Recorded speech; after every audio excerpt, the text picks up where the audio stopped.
як бача қабатам ба омад то мошин рафт қабатам гуфт ки устоз ман китоби далгитар на глаза хондам а қарз бурумадам ҳамин китоб ман беҳад таъсири сахт кард фикрнама дига кард ман ҳама қас шумо миннатдор ки просто хостам миннатдорӣ кунам ҳамти да овози ҳамон бача да гӯшам ҳис кардам ки сухани дилаш бурумадан асту қариб ки чашмош ба об пайдо шуд. Ман медонам ки одам қарз ба кафти чӣ ҳол дорад, чӣ қадар хор мешад, чӣ қадар муҳтоҷӣ мекашад, чӣ қадар азоб мекашад. Вақте ки шумо қарздор шудед, ҳама нисбати шумо фикри бад дорад, ҳама шумо давление мекунад, хешам бошад ё рафиқтон аз шумо дур мегурезад ки қарз напурсад.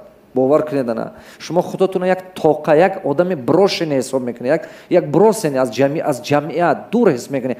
худотон ба ҳамин хел уверенест гум мешад ки барамо да овози ҳамон бача ҳамин хел ҳамин меҳра ҳис кардам ки бовар кунед ин ан ҳамин чизҳо мазмуни ҳаёт ай.